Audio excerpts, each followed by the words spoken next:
हमारी गुजरात भ्रमण सीरीज के भाग 2 में आप सभी का बहुत बहुत स्वागत है। कल हमने दर्शन किए थे प्रथम ज्योतिर्लिंग सोमनाथ जी के और आज हम निकले हैं द्वारकाधीश के दर्शन के लिए। आज का हमारा सफर शुरू हुआ पोरबंदर के शांत तटों से और ये है माधोपुर बीच। ये सिर्फ एक समुद्र तट नहीं है, ऐसा माना जाता है कि यहीं पर भगवान श्री कृष्ण और रुक्मणी जी का विवाह हुआ था, जिसकी याद में आज भी यहाँ पर साल में एक बार भव्य मेला लगता है। यहाँ की खासियत है इसकी सफेद रेत और साफ नीला पानी, जिसका लुत्फ कुकुर भी उठाते हुए नजर आ रहे हैं, जो गुजरात के बाकी बीचों से इसे बिल्कुल अलग बनाता है। और यहाँ की ताजी हवा और लहरों का शोर आपके सफर की सारी थकान मिटा देगा। कुछ देर तो लहरों का आनंद लिया और उसके बाद हमें काम पर लगा दिया युतिका महारानी जी ने। बोला कि समुद्री सीप और शंख ढूंढ के लाओ। और मनोरंजन के लिए यहाँ पर ऊंट भी था और बाइक भी थी। ऊंट की सवारी तो हमने की नहीं क्योंकि ऊंट की ऊंचाई से बहुत डर लगता है मुझे तो, पर बाइक की सवारी जरूर करी।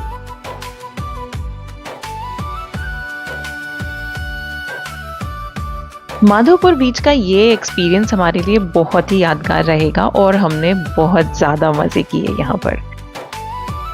बीच के भरपूर मजे ले लेने के बाद में हम लोग फिर से बैठ गए अपनी धन्नों में और हम बढ़े हमारे सफर की अगली मंजिल पर। प्रकृति के बाद अब रुख करते हैं हम इतिहास की ओर, जिसके लिए हमने की ऑटो की सवारी और पोरबंदर के बाजार को देखते देखते ही हम पहुंच गए कीर्ति मंदिर, जहाँ युग पुरुष महात्मा गांधी जी का जन्म हुआ था। यही वो गलियां हैं जहां पर गांधी जी भी अपने बचपन में खूब खेले कूदे होंगे। और ये है कीर्ति मंदिर का अंदर से स्ट्रक्चर।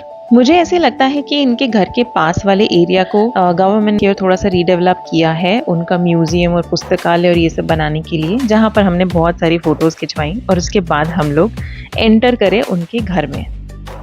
घर में एंटर करते ही राइट साइड में एक स्पॉट आता है जहाँ पर ये स्वास्तिक बना हुआ है। एग्जैक्टली इस प्लेस पर गांधी जी का जन्म हुआ था, ऐसा वहां पर लिखा हुआ था। और इसी घर में बापू ने अपना पूरा बचपन बिताया होगा।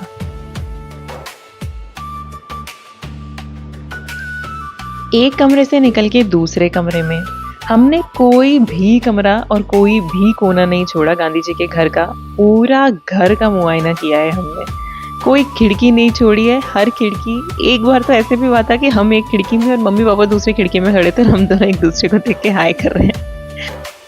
हमने गांधी जी के छत वाला रूम तक देखा है, जहां पर थोड़ी सी कारीगरी भी थी। ये कीर्ति मंदिर का वो डोम है।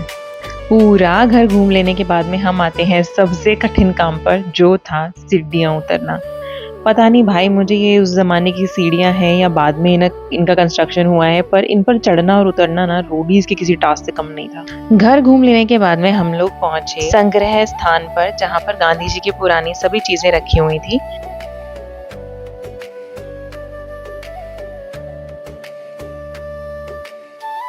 जिसके बाद हम लोग पोरबंदर में ही एक और खास जगह गए, जो था सुदामा मंदिर।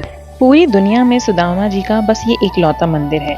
मंदिर में अंदर प्रवेश करते ही परिसर में एक भूल भुलैया आकृति है। सुदामा जी की श्री कृष्ण से मिलने की संपूर्ण यात्रा का यह एक छोटा प्रारूप माना जाता है। सुदामा द्वारा की गई द्वारिका यात्रा के तर्ज पर बनी ये परिक्रमा, ऐसी मान्यता है कि इस परिक्रमा को करने से मनुष्य को जन्म जन्मांतर के पापों से मुक्ति मिलती है और 84 लाख योनियों के चक्र से छुटकारा मिलता है। वैसे तो बहुत छोटी सी जगह है, एक पैर ही आप रख सकते हो एक बार में, और 2 लोग अगर आसपास चल रहे हैं तो पक्का टकराएंगे। जिसके बाद हम लोग पहुंचे मूल द्वारका मंदिर, जो द्वारकाधीश मंदिर से करीब 200 किलोमीटर दूर स्थित है, जिसे महाभारत काल की मूल द्वारका का दावेदार माना जाता है। कहा जाता है कि भगवान श्री कृष्ण जब मथुरा आए थे तब वे सबसे पहले इसी स्थान पर रुके थे। यह वो प्राचीन मंदिर है जहाँ श्री कृष्ण की पादुकाएं और विष्णु कृष्ण की पूजा होती है। रास्ते में हमें विंड मिल के बड़े बड़े पंखे भी देखने मिले, भाई ये बहुत ज्यादा बड़े थे। फाइनली हम लोग पहुंच गए थे हमारे द्वारका के होटल में, जो बहुत ही खूबसूरत व्यू के साथ में हमें मिला भाई। सो फाइनली हम लोग पहुंच गए थे देवभूमि द्वारका में, और गोमती नदी के किनारे स्थित यह श्री कृष्ण का मंदिर 5 मंजिला है, जिसकी भव्यता देखकर आंखें फटी की फटी ही रह जाती हैं। 4 धाम में ये भी एक धाम है, जगत मंदिर यानी द्वारकाधीश का मंदिर। यह मंदिर 2500 वर्ष पुराने गर्भगृह के लिए प्रसिद्ध है। अक्सर ये 4 धाम तीर्थ यात्रा का आखिरी पड़ाव माना जाता है, जिसमें बद्रीनाथ, पुरी और रामेश्वरम शामिल है।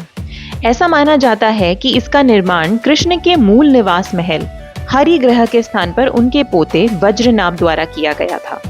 15वीं व 16वीं सदी में बना यह मंदिर 72 स्तंभों पर टिका है। इस मंदिर में 2 प्रवेश द्वार हैं, उत्तरी द्वार जिसे मोक्ष द्वार और दक्षिणी द्वार जिसे स्वर्ग द्वार कहा जाता है। यह धाम अपनी आध्यात्मिक यात्रा पूरी करने का एक प्रमुख स्थल है और ईश्वर के दुर्लभ दर्शन अपने मन में बसाकर हम सैर करते करते अपने होटल पहुंच गए और अंत में हमने मनाया युतिका का छठा जन्मदिन।